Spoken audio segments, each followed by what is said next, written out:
Bismillahirrahmanirrahim. Kuomba radhi ni uungwana, kuomba radhi ni heshima, na kuomba radhi ni suluhu ya kusafiana nyoyo. Atakuwa mpungufu yule akataye kuomba radhi kwa dhana kwamba ni kujidogosha au kukiri kukosea. Hili ni 12 10 la maghfira. Sote kwa ujumla wetu ni wahitaji kwa Allah subhanahu wa ta'ala, na sasa tunapitia 10 hili ambalo limenasibishwa na unyenyekevu wetu kwa Mola wetu. Inatupasa tuongeze istighfar na kumdhukuru sana Allah subhanahu wa ta'ala ili atusame makosa yetu, lakini atuongoze na atuongoe sisi na wazazi pamoja na watoto wetu. Kwetu sisi kama ni wanadamu, ni wakosefu na ni sifa tuitayo ya ubinadamu. Kila siku hujirudia makosa, lakini kujichunga ni wajib na kukumbushana ni dalili ya upendo. Tunaposisitizwa kukisoma kitabu cha Allah Qur'an kila siku, ni shifaa kwetu na shufaa pia. Tunapoishi huku tukijielewa sisi ni wakosaji, ni vyema tubaki ndani ya sifa hii ya maumbile. Mtihani wetu ni kutojidumisha katika aina ya makosa makubwa na kwa kurudia kwa makusudi. Ni ngumu kwa baadhi yetu, kwa maana baadhi ya makosa haya mnatija kwa yule ambaye anayataka hayo, basi ikhlasi yake huyeyuka.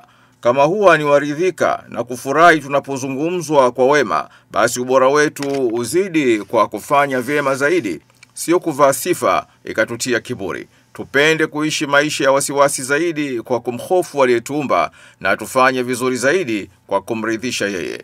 Zama zetu hizi, hususan miaka ya leo, inayobebwa na uvinjari wa ujana dhidi ya hikma za uzee. Miaka ya kupenda haraka kwa maana ya kuwahi hata yasiyofikia wakati wake. Miaka ya kukataa rangi na hali unaiona mbele yako na watu wote wanasema hii ni kijani, au hii ni buluu, au hii ni nyeupe, bali wewe ukasema hii ni jivujivu. Miaka unayoambiwa Allah kaumba jinsia 2, wewe ukaongeza ukasema zipo 3. Basi ndiyo tukasema tuishi kwa wasiwasi na tumhofu sana Allah subhanahu wa ta'ala. Kwa nini kiumbe hujielewi, hasa mwanadamu unayelala lakini hujui kuwa kulala kwako ni mfano wa kufa na kuamka kwako ni mfano wa kufufuka?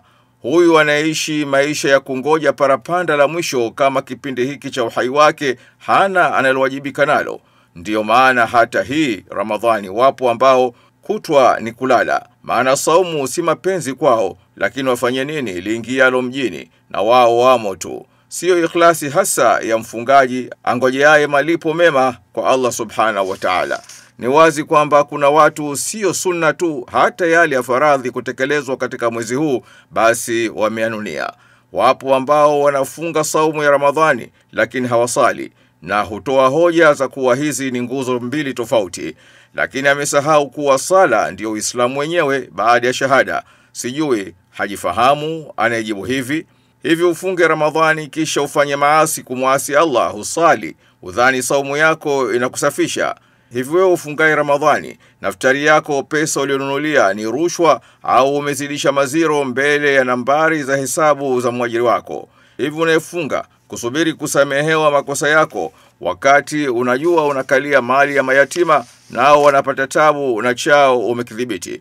Saumu ikusafishe wewe na mimi, ndio raha yake, kwani Allah nguzo hii kajifaharisha nayo na kusema saumu ni yake na ndiye mlipaji, bila sisi kujua kiwango chake. Nani basi hadi leo hii 10 la pili limeingia hajashika hata kitabu cha Mwenyezi Mungu kukisoma?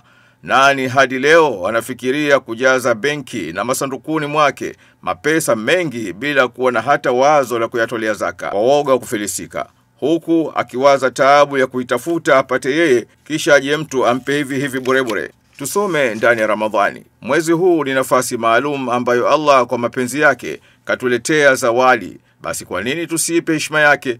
Anayejipenda kweli basi aipende Ramadhani, na asiyejipenda duniani na akhera ni yule anayefunga kwa kufuata tu watu wanafunga, sio Allah amefaradhisha na tuseme tumesikia na tumetii. Allah tusame makosa yetu na utujazie kwenye mizani za mema yetu. Amin.